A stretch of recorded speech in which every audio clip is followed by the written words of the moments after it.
Shalom, selamat pagi sahabat GSCC yang diberkati oleh Tuhan Yesus Kristus. Apa kabar hari ini? Saya percaya kita luar biasa di dalam Tuhan. Mari kita siapkan hati kita untuk menerima kuasa hadirat Tuhan, bermanifestasi, memberikan kita kekuatan baru. Tenangkan hati kita, nantikan Tuhan, sebab Tuhan akan menjawab indah pada waktunya. Mari kita satu dalam doa. Bapak, terima kasih Tuhan, pagi hari yang diberkati. Kami menanti-nantikan Tuhan, kami sambut berkat-Mu di dalam ucapan syukur, firman-Mu yang hidup, hadirat-Mu yang memberikan kekuatan. Dalam nama Yesus Tuhan kami bersyukur, haleluya, amin. Haleluya.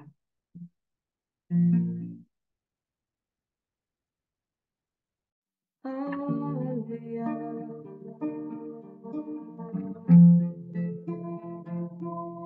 Na, na, na, na, na, na, na.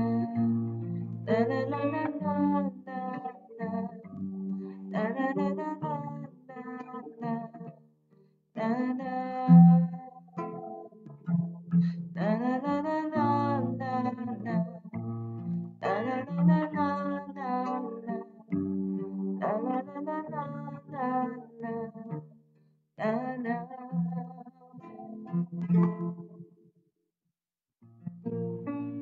Dekat padamu itu rinduku.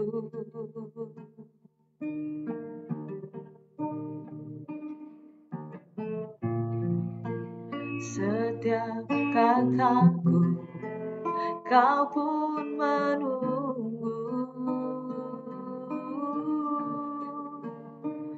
Tak kusangka ku temukan satu kasih yang abadi. Kini ku datang dan ku bawa hidup.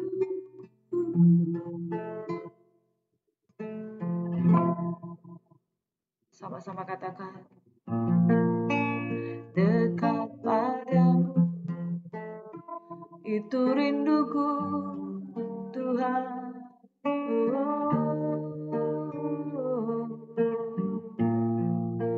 Setiap kataku kau pun menunggu.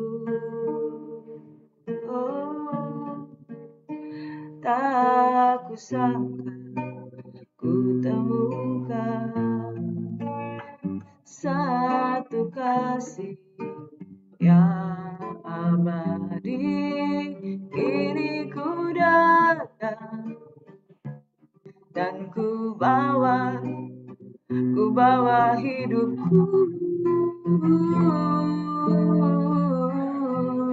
memandang wajahmu, mengikuti kebaikanmu, mengejar hadirmu dalam hidupku,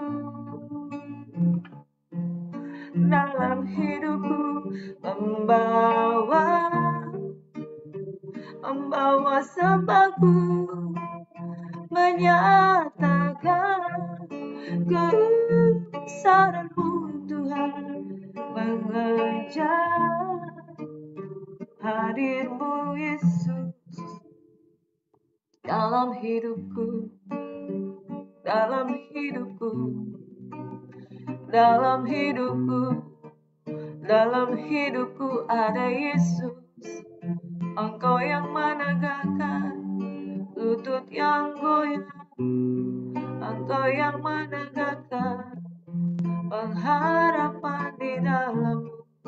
Ku bersyukur Bapa, Engkau mengasihi jiwa-jiwa yang datang padamu dengan ribuan keluh. Mereka bersyukur, aku punya Tuhan yang besar, yang telah berjanji dan selalu menggenapi. Imanku bersepakat percaya kuasa-Nya. Ku terima sekarang kemenangan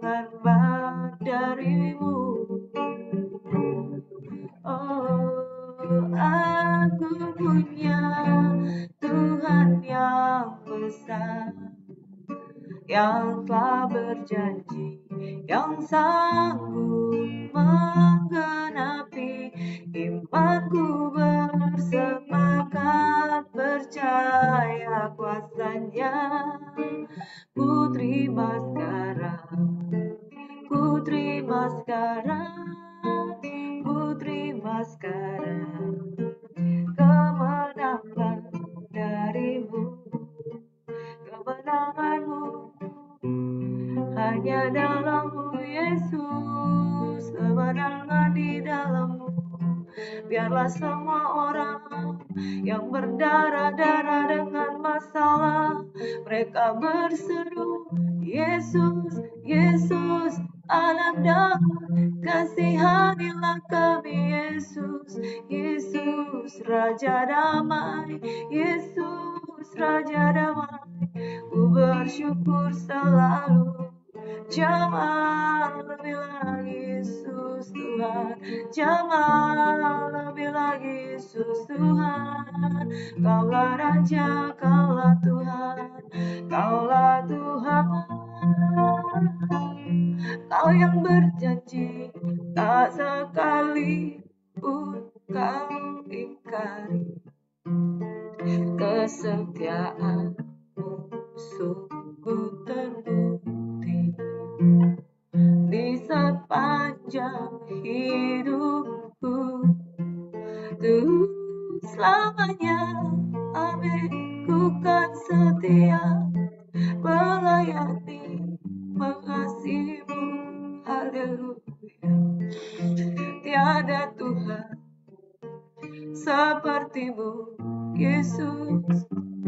Kau Allahku yang setia, Kau Tuhan, amin, yang berjanji tak sekali pun Kau ingkari.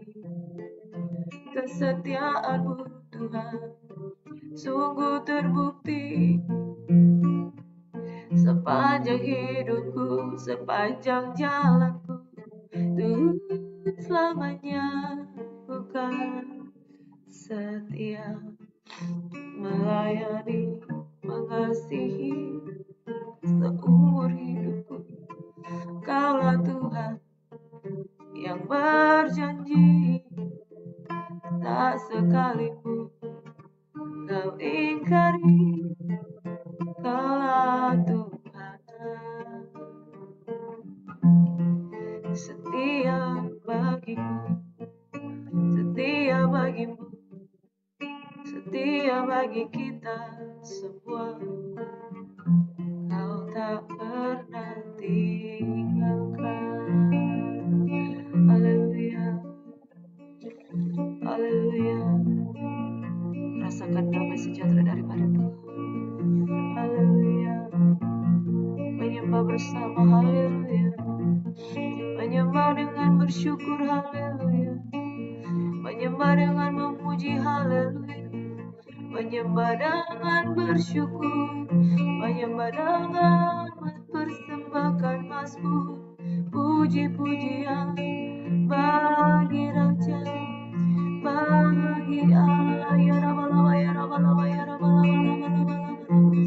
Biarlah damai sejahtera yang daripada Allah Bapa, Putra, dan Roh Kudus di dalam nama Yesus Kristus Tuhan terus mengalir, memberkati, melingkupi, memberikan damai sejahtera. Yang sakit disembuhkan, yang susah dihiburkan, mengalir kuasa-Mu, mengalir. Ya Rabalaba, ya Rabalaba, mengalir bagi jiwa yang letih. Ya Rabalaba, ya Rabalaba, mengalir bagi yang sakit. Ya Rabalaba, mengalir bagi yang terikat. Ya Rabalaba, yang susah hatinya, yang sedih jiwanya, yang terbelenggu, mengalir kuasa-Mu Tuhan, memulihkan, memulihkan. Roh Tuhan ada padaku, oleh sebab Ia mengurapi aku untuk memberitakan kabar baik bagi mereka yang terpuruk, kelepasan bagi mereka yang terpenjara, pemulihan bagi mereka yang hancur dan remuk. Tak Kau pandang hina ya Tuhan. Roh Tuhan ada pada kami oleh sebab Engkau telah mengurapi kami. Dan hari ini kami terima dengan iman di dalam nama Yesus. Kami berdoa, kami bersyukur. Haleluya, haleluya, haleluya. Amin. Haleluya, haleluya. Amin. Haleluya, haleluya. Terpujilah Tuhan Yesus Kristus. Makasih Tuhan Yesus. Pagi hari ini saya sangat merasakan kasih Tuhan. Haleluya. Bagaimana dengan Bapak Ibu Saudara sekalian? Di hari ini saya sangat merasakan kasih Tuhan. Bagaimana dengan Bapak Ibu Saudara sekalian? Ada satu pujian tadi yang saya naikkan, Saudara, yang berkata, Kaulah Tuhan yang berjanji. Saudara, itu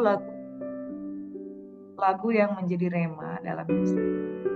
Saya bertobat tahun 2019 sampai 2000. 2003 menjadi full timer di sebuah gereja Betani. 2004 melayani, 2004 full timer di Betani, 2004 berangkat ke STT Tawangmangu 2 tahun sampai 2006. 2006 kembali ke Manado. 2007 dipertemukan dengan 2006 dipertemukan dengan calon suami. 2007 kami menikah di dalam kekurangan dan kesederhanaan, sama sekali tidak punya apa-apa. Dan kami menikah bulan April. Bulan April tanggal 2 tahun 2007. Tahun ini genap 13 tahun kan. Waktu saya menikah di bulan April, saya menyanyikan lagu itu sebagai rema. Kaulah Tuhan yang berjanji, tak sekalipun kau ingkari. Dan waktu itu saya katakan, saya tidak akan meninggalkan Tuhan selama saya masih hidup. Saya akan terus melayani, mengasihimu, itu komitmen saya. 16 tahun setelah saya menikah dan sekitar hari ini mungkin sudah 23 tahun ya saya mengenal Tuhan. Dan saudaraku yang diberkati, 16 tahun menikah, lagu ini tetap saja menjadi rema. Saya setiap kali nyanyikan lagu ini memang betul-betul Tuhan kasih. Saya teringat bagaimana perjalanan kami sempat di Papua dan lain sebagainya. Dan bersyukur, yang saya syukuri adalah kami sampai hari ini masih setia dengan 16 tahun pernikahan, 23 tahun melayani Tuhan. Sampai hari ini masih setia dan diproses untuk terus tetap setia. Saudara, apa jadinya kalau saya tidak komitmen dengan Tuhan? Mungkin saya akan terbias dengan kehidupan dunia ini. Tapi saya komitmen, sejak saya lahir baru, saya mau sungguh-sungguh dengan Tuhan. Ada naik turun saudara, tapi saya tidak pernah menginginkan sedikit pun untuk meninggalkan Tuhan. Dan saudara yang diberkati, berpegang pada janji Tuhan tidak pernah akan kecewa. Pegang janji Tuhan. Kalau kita pegang kesetiaan dengan Tuhan, kita sendiri akan puas. Bahkan kita sendiri akan memiliki pengharapan yang lebih besar lagi dengan Tuhan. Saudaraku, kalau hari ini saudara baru mulai mau mengenal Tuhan, atau saudara sudah setia selama bertahun-tahun, ingatlah, tetaplah setia. Karena janji Tuhan adalah Dia akan memberikan langit dan bumi yang baru dalam kehidupan kita. Janji Tuhan Yesus adalah Dia akan memberikan kita Yerusalem baru dalam kehidupan kita, di mana singa dan domba itu akan bersama-sama. Ya, saudara, itu akan ada damai senantiasa, saudara. Itu janji Tuhan. Hari ini pun, even kita belum mengalami Yerusalem baru, saya begitu merasakan perbedaan antara hidup dalam Tuhan dan hidup di luar Tuhan. Saudaraku, kalau hari dengarkan firman Tuhan, jangan pernah menyesal meninggalkan kehidupan lama, karena pasti jauh lebih baik kita hidup di kehidupan yang baru, saudara. Nah, kalau saudara pernah kembali ke manusia lama, ini saya mau katakan, tinggalkan, kembali berpegang kepada janji Tuhan. Janji Tuhan itu Yerusalem baru itu akan menjadi bagian kita, saudara. Dan Yerusalem baru itu merupakan haknya kita. yang sungguh-sungguh datang kepada Tuhan. Saudaraku yang diberkati, firman Tuhan pada pagi hari ini, hari Minggu tanggal 23 April 2023, 230423 ya saudara. Janji tentang langit dan bumi yang baru Tuhan sampaikan melalui kitab Nabi Yesaya 62 hingga Nabi Yesaya 66. Luar biasa sekali saudara. Janji Tuhan melalui kitab Nabi Yesaya ada banyak sekali nubuatan yang sudah digenapi dan yang menuju pada penggenapan. Di dalam Yesaya 62 berbicara tentang keselamatan Sion akan datang dengan segera. Ayat 4 berkata begini, engkau tidak akan disebut lagi yang ditinggalkan suami, dan negerimu tidak akan disebut lagi yang sunyi, tetapi engkau akan dinamai yang berkenan kepadamu, dan negerimu yang bersuami, sebab Tuhan telah berkenan kepadamu dan negerimu akan bersuami. Di dalam penafsiran firman Tuhan, kita akan bisa menarik firman itu dengan penafsiran yang secara keseluruhan dari latar belakang Israel dan lain sebagainya. Tetapi kadangkala firman Tuhan itu bermakna eskatologis, berbicara tentang kedatangan Tuhan pada kali yang kedua. Dan kadangkala firman Tuhan itu berbicara tentang kedatangan Mesias, yaitu Yesus Kristus Tuhan. Dan kadangkala firman Tuhan itu bisa similar atau cocok dengan keadaan hidup kita dalam kehidupan sehari-hari. Ketika firman Tuhan dikatakan keselamatan Sion akan datang dengan segera, engkau tidak akan disebut lagi yang ditinggalkan suami, dan negerimu tidak akan disebut lagi sunyi, tapi engkau yang dinamai yang berkenan kepadamu, dan negerimu yang bersuami, sebab Tuhan telah berkenan kepadamu dan negerimu akan bersuami. Itu juga berbicara tentang bagaimana gereja Tuhan, di eskatologi gereja itu akan dipersunting oleh Raja di atas segala raja, itu mempelai pria, yaitu Yesus Kristus Tuhan. Ini juga berbicara tentang Yerusalem, itu yang akan kembali disayangi. Ini juga berbicara tentang mungkin implementasi kehidupan kita sebagai orang yang hidup sehari-hari. Kita yang mungkin ditinggal oleh orang yang kita cintai, sebagai janda, sebagai orang yang ditinggalkan karena suami pergi dengan wanita yang lain, kau tidak akan ditinggalkan. Engkau akan dinamai yang berkenan kepadamu. Engkau akan menemukan kembali. Bahkan firman Tuhan katakan bahwa Tuhanlah yang akan menjadi suamimu. Ini juga firman Tuhan untuk menasihati ibu-ibu. Mungkin kalau engkau sudah merasa ditinggalkan, engkau sudah merasa suamimu itu sudah pergi dengan wanita lain, sekalipun sudah mengalami hal itu, tapi Tuhan tidak akan meninggalkan engkau. Bahkan di dalam firman Tuhan dikatakan Tuhanlah yang akan menjadi suamimu. Saudaraku yang diberkati oleh Tuhan Yesus Kristus, memposisikan diri sebagai seorang istri, atau seorang perempuan yang tidak memiliki suami itu memang tidak mudah, saudara. Waktu saya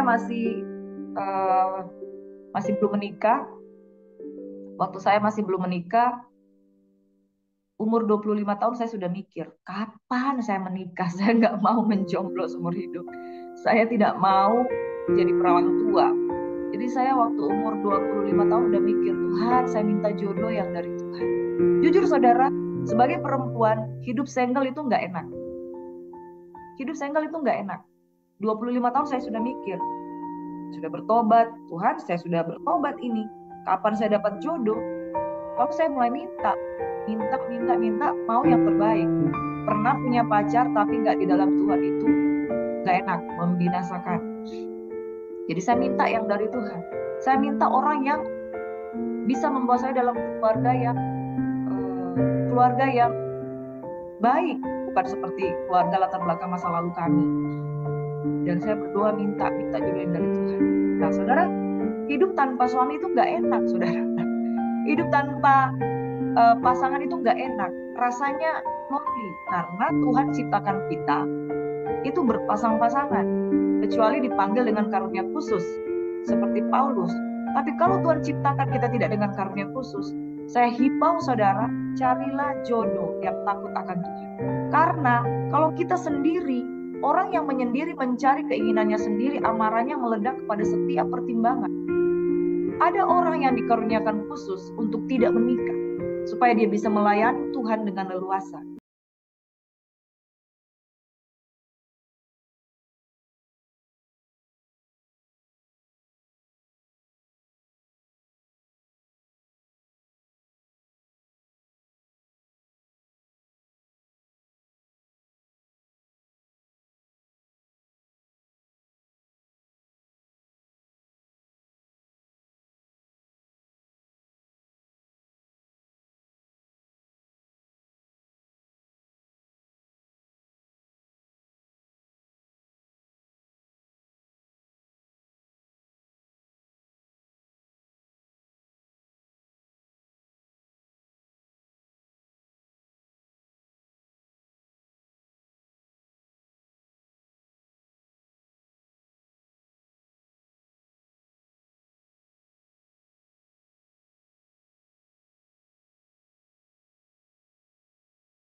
juga mendapatkan panggilan yang sama untuk bisa melayani Tuhan. Saudaraku yang diberkati oleh Tuhan Yesus Kristus, saya mau katakan seperti ini. Keadaan pribadi kita akan terganggu. Keadaan pribadi kita akan terganggu jikalau ada hal yang belum digenapi di dalam kehidupan kita yang harusnya Tuhan tentukan untuk kita peroleh. Apalagi keadaan kita melayani Tuhan akan lebih terganggu lagi kalau ada hal yang timpang dalam kehidupan pribadi kita. Saudara, kita harus peka. Kita harus peka. Adakah hal dalam hidup kita yang perlu dipenuhi supaya dengan bersinergi kita bisa maksimal di dalam melayani Tuhan. Ada begitu banyak janji Tuhan yang Dia berikan di dalam kitab suci untuk kita dapat mencapai dan meraih. Namun tahukah saudara, janji Tuhan yang Tuhan berikan di dalam kehidupan kita akan lebih sempurna kalau kita membenahi aspek-aspek kehidupan kita yang penting. Salah satunya kehidupan keluarga dan berumah tangga. Umur 25 tahun saya mulai gelisah tentang jodoh. Lalu saya berdoa dengan sungguh-sungguh mengikuti tips dari Bapak Pendeta Paul Yonggi-cho atau David Yonggi-cho, yaitu pendeta dari Korea. Dia katakan minta secara spesifik hal-hal yang umum tapi penting, karakter, sifat, kerinduan untuk berumah tangga seperti apa. Yang saya minta kriteria pertama itu setia, dan saya minta karakter yang berikutnya itu adalah pribadi yang mengasihi keluarga, ya, berambut hitam. Saya nggak minta black, saya minta yang dari Tuhan. Saya catat dan terus berdoa. Sudah saya catat, saya udah gak pusing lagi, sudah saya berdoa, saya fokus melayani. Tuhan kirim jodoh, dipertemukan di gereja. Hanya berkisar 6 bulan menikah, 6 bulan pacaran, menikah. Dan kami sangat menghargai cara bersentuhan itu, tidak melakukan kontak-kontak yang tidak seharusnya sebagai seorang pacaran atau bertunangan. Sampai kemudian kami menikah dengan satu komitmen untuk melayani. Nah, saudara yang saya yang diberkati dengan Tuhan Yesus Kristus, saya menikah umur 26. Sudah ada kegelisahan sebelumnya, bagaimana ya, khawatir menikah atau enggak. Tapi 28, Tuhan kirim tanpa jeripaya, Tuhan pertemukan dan connect gitu. Connect dalam arti kedewasannya nyambung. Itu yang penting. Saya nggak cari yang ganteng. Cari yang penting itu nyambung. Saudara, esensi dalam menikah dengan orang yang tepat, tidak sempurna tapi tepat, itu penting, saudara. Kenapa? Karena ketika kita menemukan jodoh yang kita minta dari Tuhan, Dia bawa bersinergi untuk bersama-sama menanti-nantikan janji Tuhan. Hari ini 2019 sampai tahun 2023, dia semakin tenggelam di dalam pelayanan. Kami semakin menikmati hubungan pernikahan. Karena dua-dua menikmati Tuhan. Pentingnya kalau saudara belum ada jodoh, minta yang dari Tuhan. Karena tujuan akhir dari sebuah pernikahan adalah untuk pernikahan kedua. Bukan dengan suami kedua, bukan dengan istri kedua, tetapi untuk menikah dengan mempelai juru selamat yang agung. Di Yerusalem yang baru, dia akan memerintah bersama saleh-salehnya. Perkawinan anak domba, itu yang menjadi tujuan hidup kita. Itu sebabnya saya katakan, penting untuk kita membereskan kehidupan pribadi. Saya berbicara bagi saudara yang belum memiliki jodoh, carilah jodoh yang baik. Kedua, kalau saudara sudah memiliki jodoh dan sudah terlanjur dalam kehidupan nikah yang mungkin bisa saja rasa tidak seperti yang diidam-idamkan, seperti hidup dalam neraka, yang banyak masalah ekonomi, masalah relationship, masalah hubungan, itu pasti akan mempengaruhi hidup Anda di dalam menantikan janji. Saudara yang diberkati, Yesus adalah calon suami kita mempelai Kristus. Kalau kita tidak setia di kehidupan yang sekarang, kita sulit akan menikmati perkawinan anak domba. Saudara, di dalam Yesaya 62 berbicara tentang keselamatan Sion akan datang dengan segera, berbicara tentang eskatologi di mana kita akan dipertunangkan dengan Kristus, berbicara juga tentang kehidupan pribadi di mana pernikahan itu penting, Kalau engkau mengalami bahwa rumah tanggamu itu hancur berantakan, Tuhan pasti akan memulihkan. Kalau engkau sudah kehilangan relationship baik dengan istri maupun suamimu, Tuhanlah yang akan menjadi suamimu. Saudara yang diberkati oleh Tuhan Yesus Kristus. Sebab engkau tidak akan disebutkan lagi yang ditinggalkan suamimu, dan negerimu tidak akan disebutkan lagi yang sunyi, tapi engkau akan dinamai yang berkenan kepada negerimu yang bersuami, sebab Tuhan telah berkenan kepadamu dan negerimu akan bersuami. Seperti seorang muda belia menjadi suami seorang anak darah, demikianlah dia yang membangun engkau akan menjadi suamimu. Amin. Mempelai pria yang sedang menanti-nantikan mempelai wanita yang cantik. Dan seperti girang hatinya seorang mempelai melihat pengantin perempuan, demikianlah Allahmu akan girang hati atasmu. Di atas tembok-tembokmu, hai Yerusalem, telah kutempatkan pengintai-pengintai. Sepanjang hari, sepanjang malam mereka tidak pernah berdiam diri. Hai kamu yang harus mengingatkan Tuhan kepada Sion, janganlah kamu tinggal tenang, dan janganlah biarkan dia tinggal tenang sampai ia menegakkan Yerusalem dan sampai ia membuatnya jadi kemasyhuran. Saudara, Tuhan akan menggenapi janjinya, tapi dia mencari orang-orang yang berdoa, orang-orang yang berdiri di atas tembok. Ini berbicara soal intercessor, orang-orang yang berbicara atas nama Tuhan, yang mengklaim janji Tuhan, yang berseru dengan janji Tuhan, yang percaya janji Tuhan.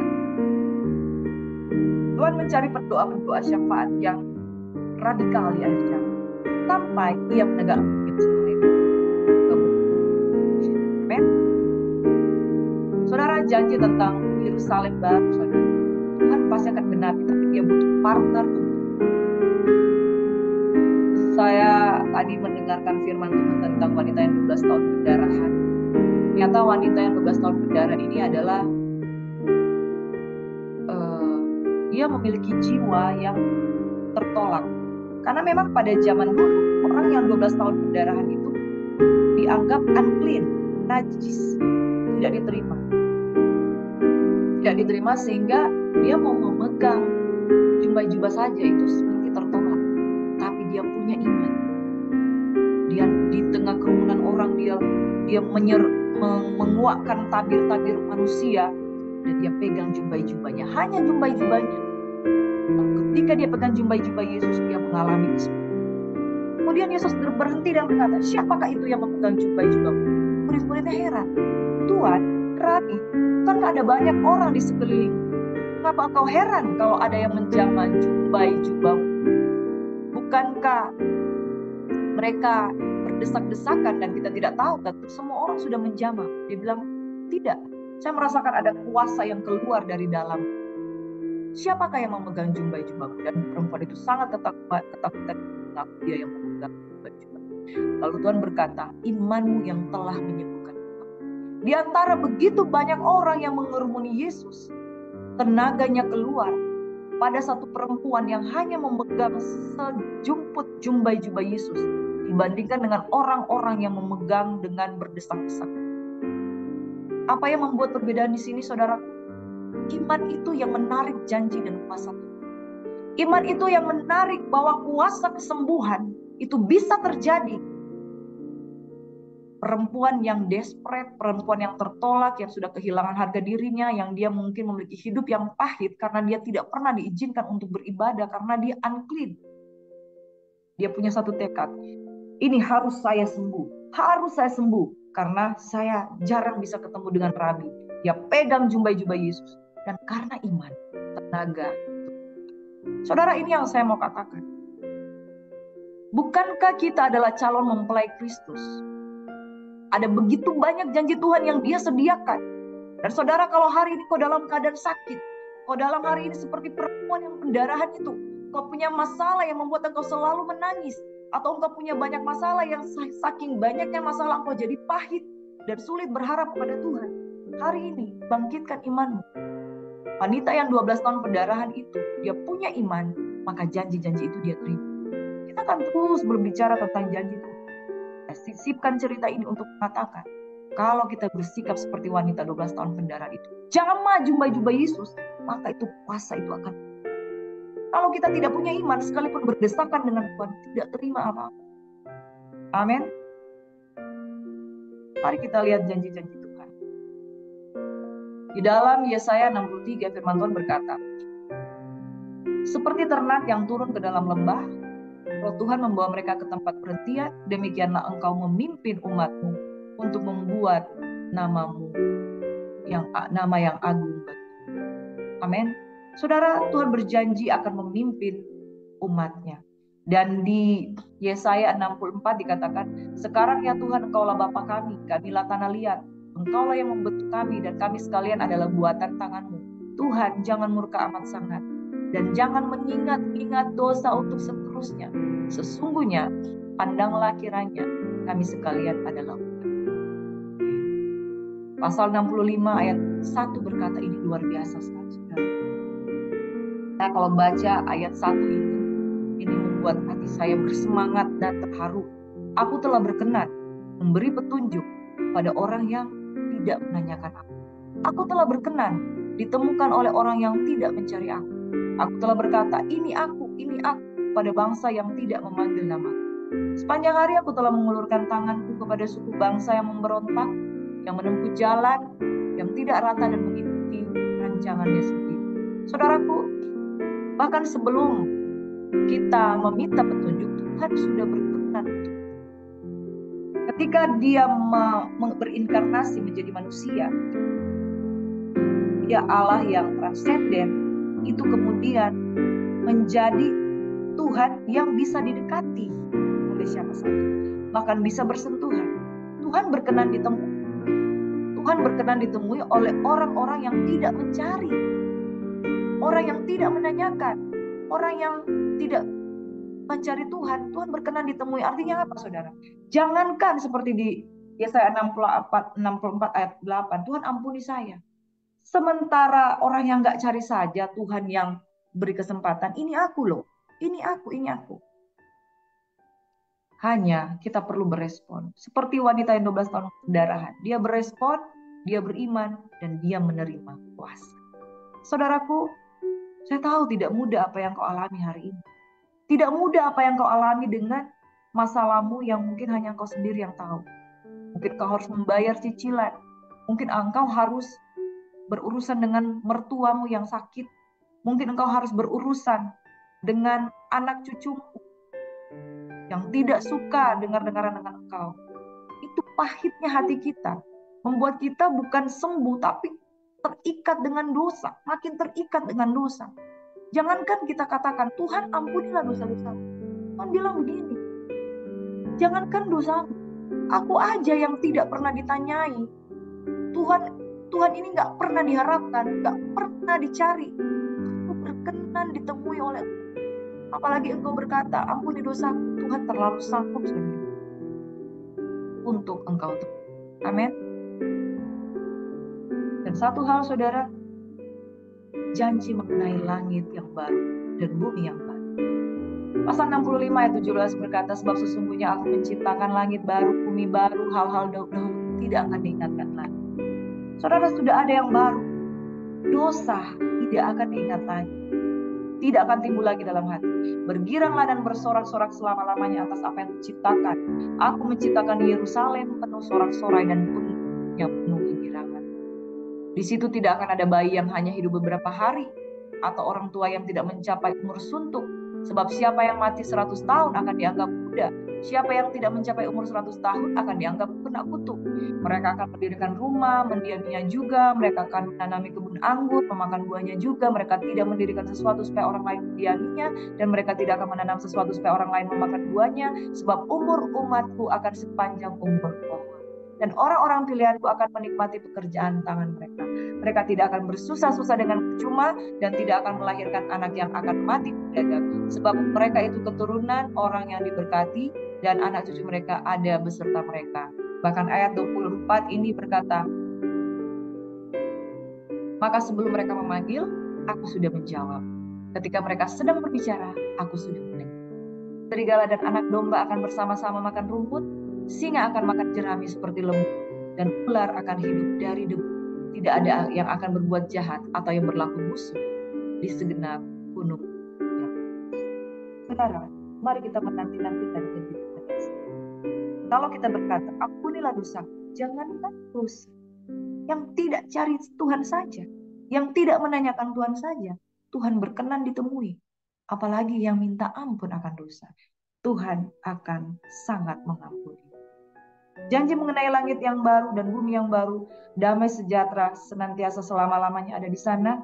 Berkat-berkat Tuhan, umur panjang, keabadian ada di sana, saudara. Saudara, di dalam Yesaya 66 ayat 1, 24 ayat 22 berkata, sebab sama seperti langit yang baru dan bumi yang baru yang akan kujadikan itu tinggal tetap di hadapanku, demikianlah firman Tuhan, demikianlah keturunanmu dan namamu akan tinggal. Berbahagialah setiap orang yang mendengarkan firman Tuhan, yang menjadikannya pegangan. Berbahagialah setiap orang yang ketika dia berpegang, dia meteraikan itu, dan dia menghabiskan waktunya untuk menanti waktunya janji itu akan dipenuhi. Saudara akan menikmati. Bukan sekedar bertanya, Tuhan apakah engkau akan menolong kita? Tapi engkau harus pegang janji itu. Menjadi sebuah ikatan kontrak dengan Tuhan. Lalu engkau tunggu, tahun depan gimana? Tahun depan gimana? Tahun depan bagaimana progresnya janji Tuhan? Saudara pasti digenapi. Langit dan bumi yang baru akan menjadi bagian kita. Keturunanmu akan tinggal. Saudara yang diberkati, saudara mungkin mengalami hal-hal yang tidak mudah dalam hidup. Tapi cari penghiburan di dalam janji Tuhan. Amin. Saudara bisa menghubungi kami kalau ingin konseling, sharing, atau keluargamu butuh didoakan, atau suami, anakmu butuh dilayani. Saudara boleh menghubungi kami di nomor telepon yang sudah ditaruh di kolom yang ada di sini, di status yang ada. Saudara, kami akan melayani. Saudara bisa mengirim SMS permohonan doa untuk kami dukung di dalam pelayanan. Pegang janji Tuhan, saudara. Saudara akan mengalami pemulihan di dalam hidup. Janji Tuhan, langit dan bumi yang baru Dia sediakan semua yang percaya. Kau adalah mempelai Kristus, calon mempelai yang akan masuk di dalam janji-janjinya yang kekal dan kekal. Mari saudara, kita yang diberkati Tuhan. Biarlah damai sejahtera yang melampaui segala akal memelihara hati dan pikiran kami dalam Kristus Yesus. Diberkatilah anak-anak kerajaan yang berespon terhadap firman. Diberkatilah anak-anakmu yang hari ini yang mengerti firman. Kudus akan menjamah kehidupan mereka. Dimanapun mereka berada, Engkau utus Roh Kudus. Dimanapun mereka berada, Engkau gelisahkan mereka supaya mereka mencari Tuhan.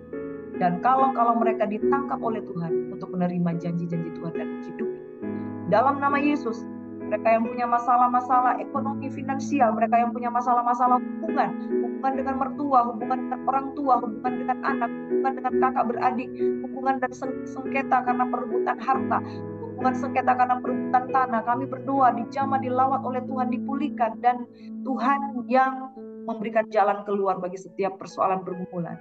Bagi jemaat kekasih Tuhan yang terikat dengan narkoba, Tuhan lepaskan. Mereka terikat dengan hubungan-hubungan terlarang, Tuhan lepaskan, bebaskan dari belenggu di dalam nama Yesus. Kami berdoa Tuhan untuk jemaat kekasih Tuhan yang memiliki pergumulan sakit penyakit. Biarlah mereka boleh menghubungi kami, menuliskan permohonan-permohonan doa, dan kami terus akan mendoakan jemaat-jemaat kekasih Tuhan yang membutuhkan pertolongan. Di dalam nama Yesus yang mereka memiliki masalah Tuhan untuk pekerjaan mereka, Tuhan kiranya memberkati dan memberikan jalan keluar. Di dalam nama Yesus Tuhan, kami terima berkat Tuhan. Kasih karunia dalam nama Yesus menyertai kita semuanya.